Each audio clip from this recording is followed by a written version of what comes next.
live from the Coachella Valley. Time for another hour of the desert scene. Art exhibitions to modernism, music festivals to live theater, big screen, little screen, and very little screen. This is the Culture Corner with Bonnie Gilgallon and Brayan Mendoza. Here's Bonnie and Brayan on iHub Radio. And we are back on the Culture Corner. We're now joined by Jeffrey Norman, Director of Marketing and Communications for the McCallum Theatre. And there's good news on the horizon. The McCallum's going to be reopening. Hey, Jeffrey, how are you? Hey, Bonnie, how are you? Thanks so much for having me on. Absolutely. So tell us, when can we come see stuff at the McCallum? Well, the intermission is almost over. Tickets are now on sale for our 21-22 season, which we will be starting in December, on December 3rd, with the national tour of Hairspray. Excellent. So I can't think of anything more fun to start with. And I have to tell you that, the way things are looking, there's a possibility we may add a few shows in November. So people should keep, looking on our website and our Facebook page to see if we've done that. But we are so excited. Bonnie, do you know that if we don't start until December 3rd, it's going to be over 630 days since audiences and artists were in the McCallum Theatre together? Wow. I know. Doesn't it break your heart? That's forever. It seems like forever. My gosh. So how did you, a place like the McCallum, I know all theaters, I'm a performer too, and I know so many performers, theaters, directors. Everybody's been suffering. I mean, so how did the McCallum, you have subscribers and donations. How do you keep the doors open when something like this happens? Well, it's been quite a journey. We did have to let some people go. The rest of us who stayed were working at reduced hours and pay. Mm-hmm. But we were determined to stay in touch with our donors and ticket buyers. We did a virtual series called the Ghostlight series, which mm-hmm. had over 13,000 views on YouTube, and had some great performers in it.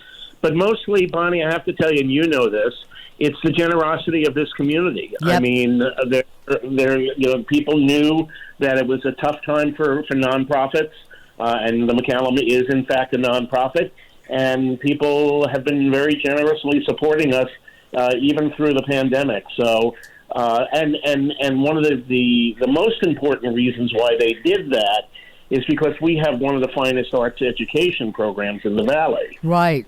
And we actually pivoted and did a lot of that stuff online through Zoom, through Google Classrooms, and it's very possible, because we've got a new relationship with the county, that we're going to serve just as many kids this year as we did last year. Excellent.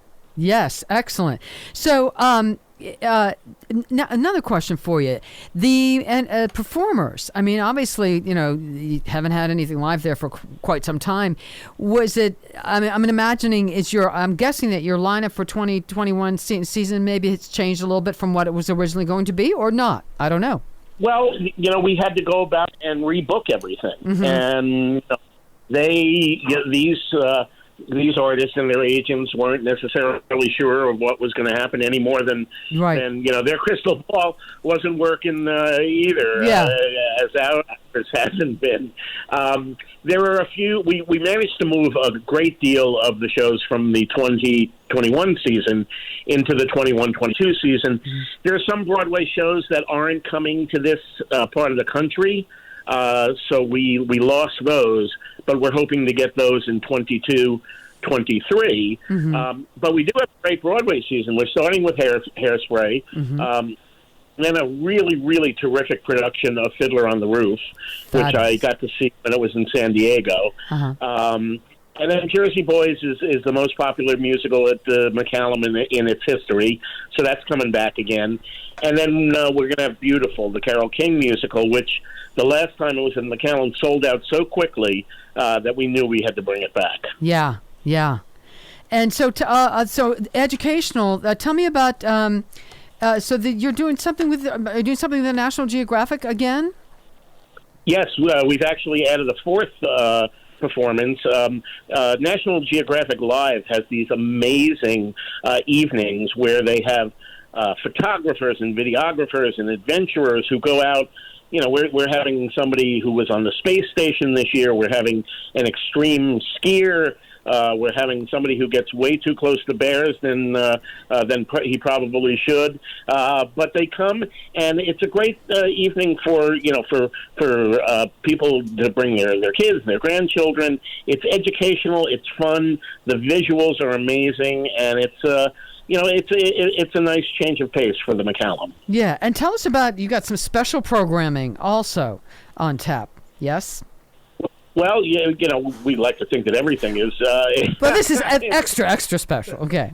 Yeah, well, we have a lot of the great divas are coming in. So we've got Patti LuPone and Kristen Chenoweth and Vanessa Williams and Linda Eder, and we've got we really have some wonderful vocal groups this year. There's a group called Voctive out of Florida who are amazing, and then I don't know if you've ever heard of Straight No Chaser, but they're one of my favorite groups. We've got the Manhattan Transfer, who are still going strong, and then we've got the two of the most favorite acts in McCallum history, the Ten Tenors and Pink Martini. Oh, yes. And I have to go back to Linda Eder. Linda Eder is one of I saw her at the McCallum a few years back. I'm a singer, and she, for me, is my vocal idol. I mean, I think she's just phenomenal. Absolutely phenomenal. There's nobody like her. And, I think she could have had a bigger career, but I think she just decided to kind of stay in her lane, but her fans are rabid. Oh, I adore her. I'm going to see if I can score tickets before it's sold out. Speaking of tickets. So. Tickets went on sale last night, and we've already got a couple of sellouts. Yeah. So we're really thrilled. We took a survey, Bonnie, a couple of months ago, asking people when they thought they might be comfortable coming back, and 76% of the people said, October, November, December. Mm-hmm. Another 18% said January. 0% said that they weren't coming back. Wow. So. We thought that kind of boded well for us. Yeah, and so if for anybody that's looking for tickets, they can go to your www.mccallumtheatre.com, or that's can right. they call also? What number? They can call the box office 760-340-2787. There are no walk-ups because we're still under some COVID protocols. Mm-hmm. Now, when you open, of course, they've just changed the mask protocol, which is great. Are you anticipating in December? Are you anticipating being at full capacity, full audience capacity? You know what? It's the only way that we can survive. Yeah. I mean, if we don't do it, we have to raise $6 million philanthropically every year on top of tickets. Wow. So, if we having, a diminished capacity is just not in the cards. Mm-hmm. But let me tell you this, that we have been working very closely for months and months now with our friends over at Eisenhower in the, in their disease prevention division. They have come over. They have made recommendations about air filtration systems. We will be following whatever protocols are in place on December 3rd. So we don't know yet what the mask situation is going to be, or the vaccination requirements are going to be. Yeah. But whatever they are, we're going to follow them. Yeah. In the meantime, we're retrofitting bathrooms to have touchless counters, and we'll probably be doing something with the way we collect tickets and the way we give out programs.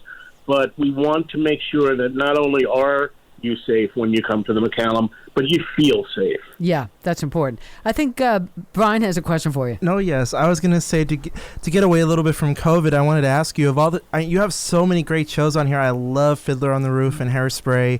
And I wanted to ask you, of all the shows that you have on deck, what show do you anticipate is needed the most right now? Like the one that you feel your audiences specifically needs at this moment? That's a really, really good question. I would have to say Hairspray because it's such a fun and light show. Happy. But it's still relevant. It's relevant to them. You know, there are the issues that show deals with that, you know, we know we have not resolved yet. Yep. And there's a way of looking at that in a you know, through the lens of today that I think is really powerful. You know, what I like about Hairspray is the fact that even though its lead character is a chubby white girl, it still doesn't feel like it's one of those white savior narratives that it's trying to speak for black people, but I think it does a really good job of intersecting different experiences, like trying to relate her experience as a chubby woman, a bigger girl, I apologize, bigger girl, and being a black student, being a black kid, and not saying that they're the same, but trying to relate it, and I think that's powerful, you know what I mean? Absolutely. But, and there's nothing preachy about it. It's just fun. Yeah. And you also, go ahead. No, I was going to say, the other thing, and it's not necessarily what people need right now, but I'm really looking forward to, because we've been trying to do this for 3 years now, is we have a very special tribute to Steve Lawrence and Edie Gourmet. And Steve and Edie used to be mainstays at the McCallum, and they would actually, Bonnie and Brian, they would order 2 chickens to be delivered to the green room, have them cut up into sandwiches so they can bring them back to their hotel. Oh my goodness! Wow. I was just going to ask you about that. So David Lawrence and Tony Award winner Debbie, is it Gravit? Gravitt. Okay, Gravitt. Yeah. That looks exciting. Yeah, absolutely. So David, of course, is their son, and so we're going to have all the original orchestrations. We're going to have home movies that we're going to be showing, and and we had Steve's blessing when we first started to work on this. So that's great. I just bought my ticket for that one. And before we get to break, I wanted to ask you, what are some dream shows that you have in mind? What are some shows you want to have? Like, haven't yet. I've always thought it'd be funny if I'm not being serious here, but I thought it'd be funny if the McCallum once had a production of Starlight Express. I would like to see that. Boy, nobody does that anymore. Wow, that would be tough. Yeah, tough. Yeah. I think I'm past my roller skating days, but no, you know what we really wanted, and we were going to have it last season, and it's not going to be going out to the West Coast as far as we know, and that's Come From Away. I've heard such great things about that. Yeah. So good. I saw it in New York. It's so heartwarming. That's a show everybody needs right now. Yeah. But we're hoping to get that in 22, 23. And I think people are so desperate. I think the reason you got donations and people saying 0% are not coming back. People need entertainment now. People need theater. They need to get out. They need that energy really badly, I think. Absolutely. And I can't wait to go see, CV Rep and Desart Performs and and Coyote and all of those wonderful. Yeah. Well, Jeffrey Norman, thank you so much for being here. We're so excited to hear this news about the McCallum. I'm going to try to get to Linda Eder before it's sold out. Thank you so much. Continued great work, and thank you for being here today. We really appreciate it. Thank you, Bonnie and Brian. Great talking to you. All right, take care. All right, we'll be back with more on the Culture Corner.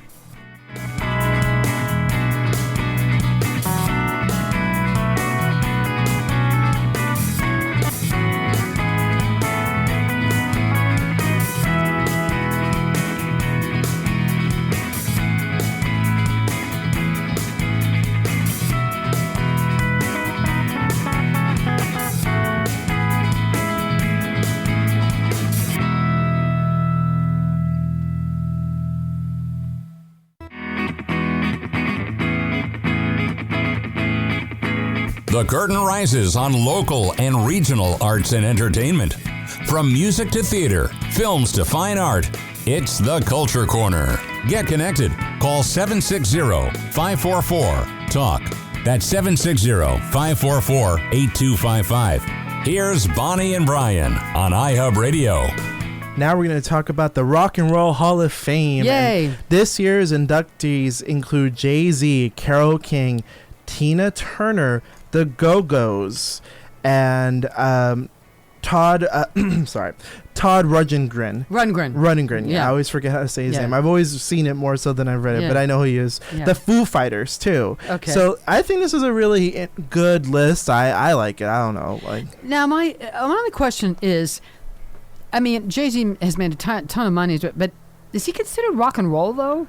You know what? I actually think at this point they might as well just call it the Hall of Fame. Okay. Because, like, I know that he has produced mostly a lot of hip-hop, and it's great stuff. Or even R&B or whatever, but I never thought of him as rock and roll. Me neither. And I personally, for me, it's like, there's even debate about the Go-Go's, too. Like, the Go-Go's with their songs like Vacation and all that stuff. Yeah, well, it's like light rock, pop rock, or whatever. No, I agree with that. Yeah. Like how a while back ago I told someone that if you think about it, a lot of rock music is innovated by black women. And someone said, oh, yeah, like who? Because they agreed with me and all that. And I said, like, Ronnie Spector. And they said, Ronnie Spector's rock? I always thought of her as pop. And I said, well, the thing is that rock is sort of a universal term at this point. It is. It kind of encompasses, it's like an umbrella term for a lot of stuff, yeah. And this is actually the first time that Tina Turner will be there by herself, because previously she was inducted as Ike and Tina Turner, a relationship that is noteworthy. She doesn't need him, and long ago she didn't need him. Oh yeah, I was surprised that even because she's in the Hall of Fame for 1991 with Ike and Tina, but I'm actually surprised that she barely is getting it now. She's done much more on her own, really, than they did. Than they did together. I don't remember how many songs they had.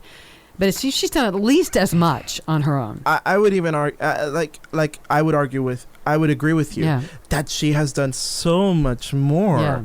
And it surprised me too. And Carole King was previously in it too with Gary Goffin. And love Carole King, yeah. But in this case, Carole King is by herself. Yeah. And I think that for me, like, I like the Rock and Roll Hall of Fame because it legitimizes a lot of artists that I personally see as deserving of recognition. Like the Go-Go's, I know a lot of people kind of joke around about them, but they actually are the most successful all-women rock band of all time. Commercially very successful, yeah. Commercially and I think critically. I was going to say which of these of the people inducted into the Hall of Fame, who do you think is the most deserving in your opinion? Or who do you like the most, actually? Tina Turner? I'd have to go Tina Turner and Carole King. I would have to say my top two favorite. I would say Tina Turner. I love Tina Turner and Carole King as well. And I got a special place for the Go-Go's and Jay-Z. So there's them. And I actually have had conversations with people about changing the name of the Rock and Roll Hall of Fame to just simply the Hall of Fame, because it seems like a lot of times they have all these people put into it that are honored that don't necessarily fit the label rock and roll. The music Hall of Fame, you know. I agree with that. And but for the most part, I'm actually excited to see their performances, and hopefully they can air something for us to watch, you know, because when is the ceremony? Do we have a date on that? Or are they having a big special, I'm guessing? It's going to air later on in HBO at a later date. They are not sure yet, and for the most part they've taken place in October, somewhere around there in the summer, so I'm not sure, but I would love to see it on HBO. And I think I'm most excited to see Tina Turner because she's retired for the most part. Yeah. And hopefully we'll get to see her. I mean, she, gosh, talk about a woman who's been through some stuff, and just she keeps on kicking. I mean, she looks great. She still looks great. She's got this younger boyfriend that she's been with for 20-some years. I think they finally got married. I think so, too. She lives in, I think, Switzerland. Doesn't she live in Switzerland or something like that? I believe so. Yeah. What are some of your favorite Tina Turner songs? I'm curious. Well, What's Love Got to Do with It? Just because it's so catchy. Private Dancer I kind of liked. Private Dancer is actually simply the best. Oh yeah, that's a good one. Yeah. And I also really liked We Don't Need Another Hero from Beyond Thunderdome, the Mad Max movie, where she actually played a villain in the movie Mad Max Beyond Thunderdome, and I loved her in Tommy too. So for me, it's like I think Tina Turner is one of those artists that, like, this is long overdue. Absolutely. But also because, like, you can just name so many great songs, and she has become part of pop culture history, multi-platinum winner, platinum selling artist, and many people cite her comeback as probably the greatest comeback in music history. Well, and that's the other thing, and I think people were always rooting for her, and just one thing that she has always struck me in the interviews I've seen with her and read with her is not as tough a time as she had when she was younger, and as tough as abusive as Ike was, it's never struck me that she holds long-term bitterness over that. She has, incorporated it and grown from it and gone on and become this great. And it doesn't feel like she's holding on to that anger about it. Oh, yeah. And even and some people do. And What's Love Got to Do with It? She even criticized some elements of that movie because she said, they got the general idea of my relationship, but even then she felt like they didn't capture like the forgiveness or like my ability to move on as well. And I don't know, like I think it did, but I can't speak for her. You know what I mean? Right, so. It's her experience. But yeah, she's just really one of those women that you admire on so many levels. Yeah. But go ahead and check out these artists because we're going to have a producer, director, and performer, Patricia West Del-Ruth, talking about her show, Holy Matrimony. Let's talk with her right after the break. We'll be back.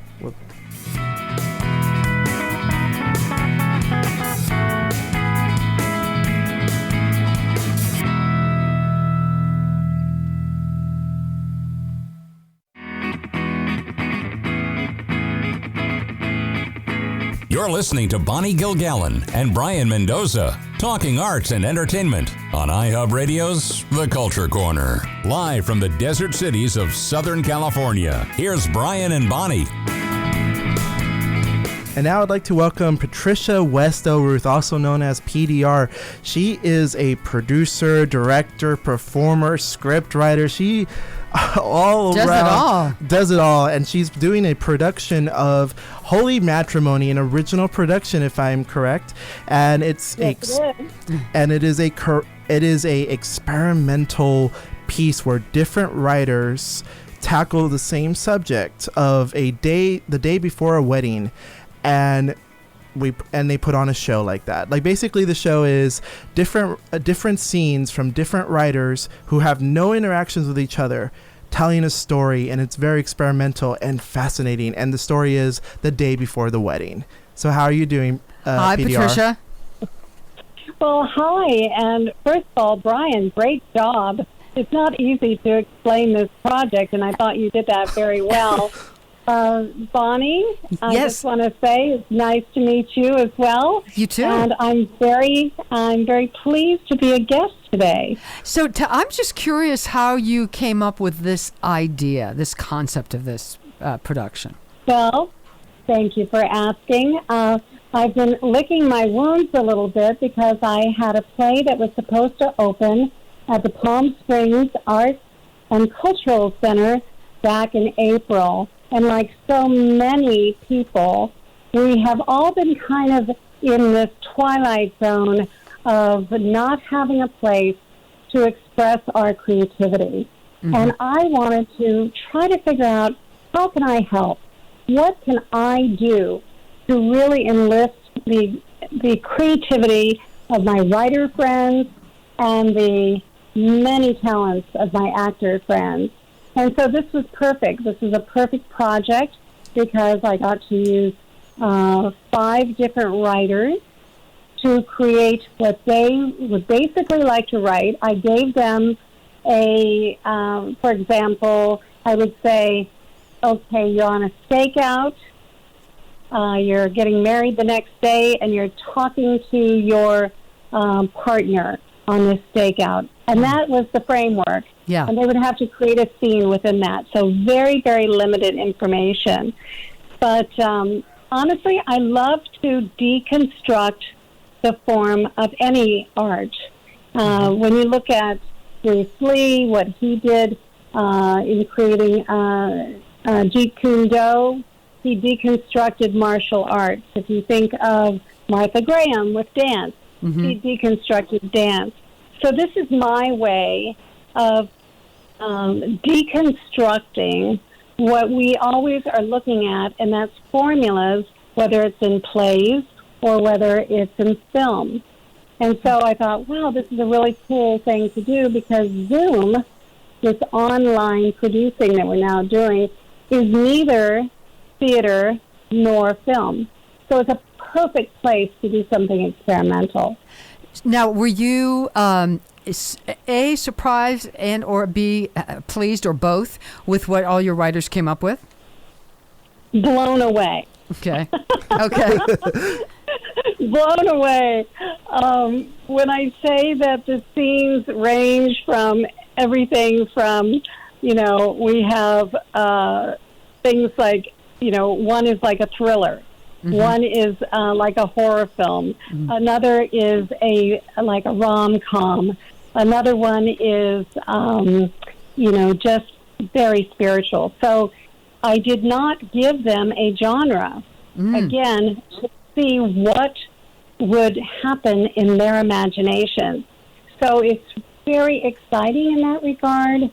And the most important thing for people who are listening right now, they're only 10 minutes long. Mm-hmm. So if you don't like one, you can just wait till the next one comes along. And there's 6 of them. So the program's only an hour long, and then we're going to do a Q&A afterwards. And I'm sure there's going to be a lot of questions. But one of our newest members to this, of course, is Brian, and I wanted to give him a shout out. Yes, I'm so excited to hear, another creative hat that Brian's wearing. So, how did he do? I'm going to make him blush here. Oh Lord. Well, he's doing a fabulous job, and I think that everyone should tune in to see him, including you, Bonnie. I will try. Now, so you kind of directed this through Zoom online? Yeah. Try to imagine. It's almost like herding cats, because I have around 13 actors, and that is, organizing all those people into Zoom rooms for 6 different scenes. Yeah. So there were days that my cats were just meowing a lot because they stopped talking. So I was looking at your bio. I mean, you've done a little bit of everything. I mean, theater, television, film, script writing. You have your master's in psychology. And so what would you say your main, when someone says, what do you say all of those things, or what do you consider yourself now most? A director, a producer? I still am stumbling over that one, Bonnie. It is funny because it depends who I'm talking to. If someone is calling to consult with me, because I do a lot of consulting with writers, actors, independent filmmakers, it depends on who is asking me what questions. Mm-hmm. Sometimes I'm helping to cast a project, but a lot of times my psychology background comes in handy in a lot of different ways. And whether it is about working on character development, looking at personality disorders, how they present themselves in characters, it's one of the, it's a nice umbrella that goes over having studied screenwriting, playwriting, and all those other things. So it all comes together. It really does. How did you find? But in addition to Brian, I know Linda Cook. I've worked with Linda Cook as an actress. I know Teresa Jewett. I know some of these other folks. How did you find the actors, and how did you find the writers? First of all, I am the luckiest person in the world. A lot of these people, I have been a judge for the Desert Theater League. Oh, okay. So I've been watching these people, perform for quite a while. Also, I'm an actor. I've appeared on various stages here. And, the theater community is kind of like a small family. Yep. So you pretty much kind of, if you don't know that person, someone else does. And so it was very easy for me to kind of tap into various relationships I have, and then start thinking, who would be good for this role? Yeah. And who is available, and that sort of thing. So I believe in serendipity, and so I think all these people are supposed to be part of this project. And when you see their performances, I'm sure you'll agree with me. How about the writers? How did you find them? The writers, there are 2 people who I have. Prior to this, during the pandemic, I've been producing what has been called martinis and memoirs with the emphasis on martinis and basically storytelling. And I enlisted the talents of Lizzie Schnelling and Felicia Mason to come into that world with me. So that is how I knew them. And Lizzie had never written before, and I encouraged her to do it, and I'm so happy. And Felicia has been doing writing as well. And then the other people I know through a writing workshop that I've been involved with for about 3 years that is run by Andy Harmon, who has been around in the Valley for a very long time. I know Andy, yeah, he's great. He's fabulous. He's great, and he attracts the most wonderful people. And so he has renamed his writing workshop to New Theater Workshop. And I pitched this idea to him, and he said, well, let's create a kind of new program, if you will, for innovative work, and we'll call it the Writer's Work Room. So here you have, these are not supposed to be quote-unquote polished, finished works. It's works that are in development. And when the audience watches this, they'll be able to say, oh, I could see this as a film, or, oh, I could see this as a play. But as we all know, it's 1 hour, and to do a film or a play, that would be fleshed out more. But it will definitely, those 6 scenes will definitely give you the, they're pretty strong trailers for a film, if you know what I mean. Right. How can somebody watch on Saturday? How can they watch? Oh, thank you so much for asking. We have an ID code that is 809-269-5383. And of course, this is on Zoom. And I think people are very familiar with how to, get on Zoom now. These days, yeah, I think so. Everyone's been doing it, yeah. Oh, yes. Yeah. It's that meeting ID code. And again, that is 809-269-5383. And we will mention it again before the end of this interview. I wanted to ask you now, we often hear about the disadvantages of Zoom, and we often hear it's not the same. Now, I know you love to deconstruct things, but let's talk about it. Like, what are some advantages that Zoom has over an actual theatrical performance on a stage or an actual film production? What are some advantages, in your opinion, that Zoom actually has that you feel other creatives should look at, as opposed to seeing it as, well, a last resort or something to settle for? Well, first of all, Zoom is so important right now. It is a very viable way of communicating self-expression. And that is, if you want to do a one-woman show, or if you want to do, some power piece that you feel very strongly about, you don't have to go to a venue. You don't have to rent a venue. There's a lot of financial reasons to be using Zoom right now. But also, I feel that we have become so adept that it seems like a very close way to interact. And I always tell my actors to look right at the camera and think of the other actor on the other side of that camera, so that you are playing directly to the audience. Whereas if you were on stage, you would never do that. Or if you were in film, you would never do that. So it actually works on Zoom. Does that make sense? Yes. We are. Unfortunately, we're running out of time, but I want to get the meeting ID in again. 809-269-5383 on Zoom. It's Holy Matrimony, Saturday, May 15th, 11 a.m. Patricia, what a great idea. It's so nice to meet you. Congratulations. Thank you. And I want to leave with one quote, okay? Sure. Einstein once said that creativity is intelligence having fun. And boy, oh boy, we are having fun tomorrow. So I really hope everyone joins us. Excellent. And thank you so much for having me on the show. I really thank you for coming on my show, and thank you for inviting me to be part of your show. It's great to collaborate and all that. Thank you so much, Hey, Patricia. Bonnie and Brian, you're really good at what you do. Thank you. Thank you. You're so kind. All right. Take care. We'll talk. We'll be back with more in just a bit.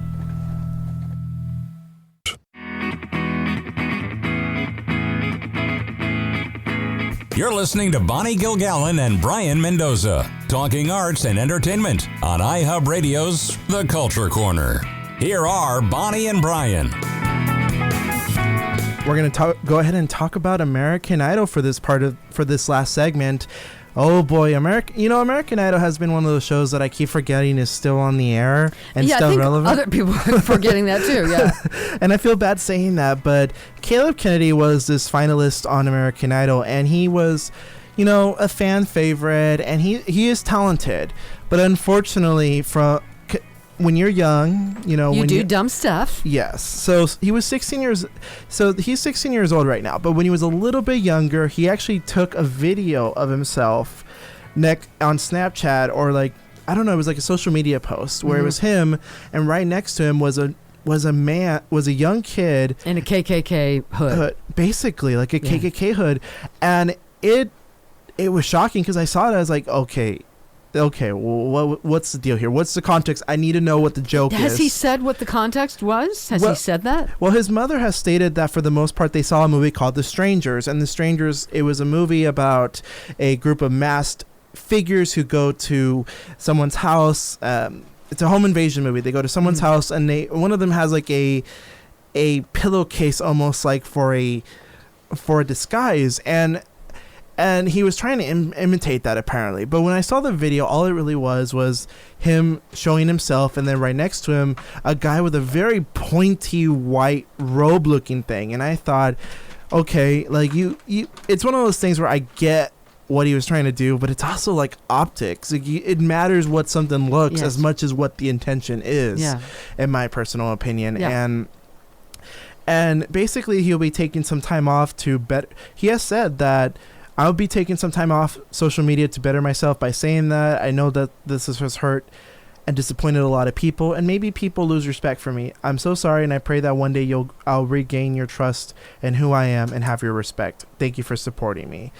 Well, at least now, I have to say, we've talked before on the show about other much bigger names who have messed up, and some of whom have not bothered to apologize, some of whom have had, and some of whom their apologies did not seem genuine. That seems genuine to me. No, I agree with you. I think that this is one of the things where I feel like the right move was made, because I feel like he would lose American Idol just because of the fact that he wouldn't be voted for. Yeah. And so, first of all, like, it's already against you on that end. And I think overall, I don't think American Idol really wants to be associated with that post. No.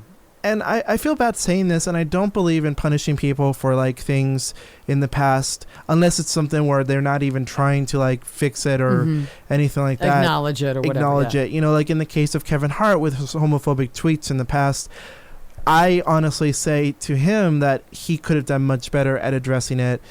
And I think the whole, I was young back then or something like that isn't really going to sustain itself. Yeah. But in the case of like Caleb Kennedy, he's still young. I think that him being 16, we got to give him a little bit of slack to understand that maybe he didn't understand how the ramifications of what he was doing. The ramifications. And maybe, like, let's be honest, when you're young, you're very obtuse about things. Maybe he didn't see a pointy figure. Yeah. He saw something else. He saw like a pillowcase on someone's face, and I get that. But I also want to say that in a lot of cases, we're in social media. We're in the world of social media. Exactly. Be careful. That's what I was thinking. You can't. These days, you have to be very careful what you put on social media, whether it's a picture, whether it's a post, whether it's writing.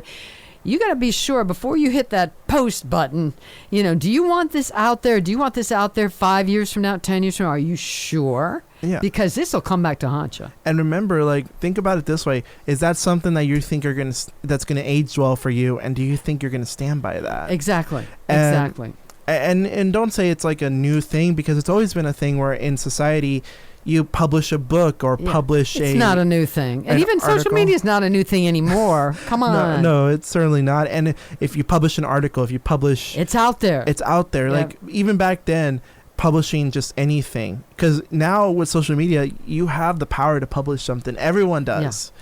So when you publish it, do you want it? Are you sure? Because it ain't going away. Someday, someone out there that's going to come back to haunt you, and you want to be sure that it was worth putting it out there. And to begin with, have you thought about how this is going to look to other people? And are you sure you want to make this statement? I've also gone out of my way personally of where I have said some controversial things on social media, and sometimes when I realize the backlash is bad, I delete it. Because for me, it's like, I don't want this to come back in a few years and for me to explain it. Because sometimes for me, the power of social media is also the backlash now. Like, if you post something now, the market or your followers will call you out right away. People have don't hold back at all. If somebody doesn't like something you say, they'll be on there quick to tell you that. Oh yes, I certainly agree. And just to end on a positive note, the big 3 hits of Broadway, Hamilton, Wicked, and The Lion King are going to return on September 14th. Yay. Now, I'm excited for this because I love all 3 shows, and Phantom of the Opera is going to come back on October 22nd, so the longest running show, which is Phantom, is coming back too. But I think it's with the McCallum opening up and everything opening up again, I think it's just a great time to be a theater fan because. Absolutely. But I also want to urge people, I also kind of want to urge theaters to just hopefully maybe create another, like, I don't know how to put this, but more dates, so that way someone who may not be able to afford getting a ticket right now could be able to hopefully save up their money, do payment plans and stuff like that, because I think those would be great because a lot of people are out of jobs. So, right.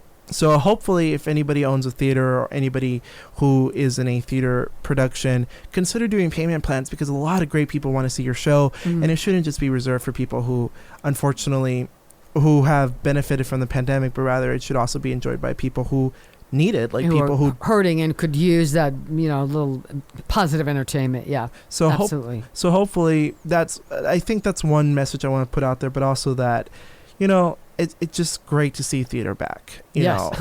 Yeah. And I was gonna say, is there any shows that you're particularly excited for in the future that you want to see? Well, like I was telling you, I'm embarrassed that I've never seen a production of Phantom of the Opera. I'd love to see some touring company come do that. I'm going to try to go see Linda Eder at the McCallum because I think she's just so fabulous.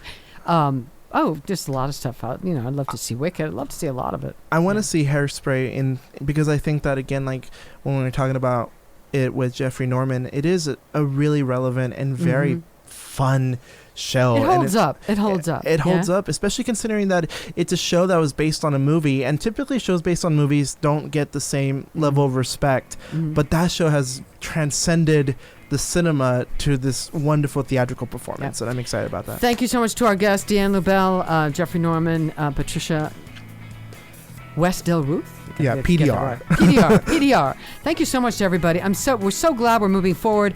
A lot of mask restrictions gone, theaters coming back, but still stay safe, stay considerate of your neighbor, and get vaccinated. All right, we'll see you next week. See you next week.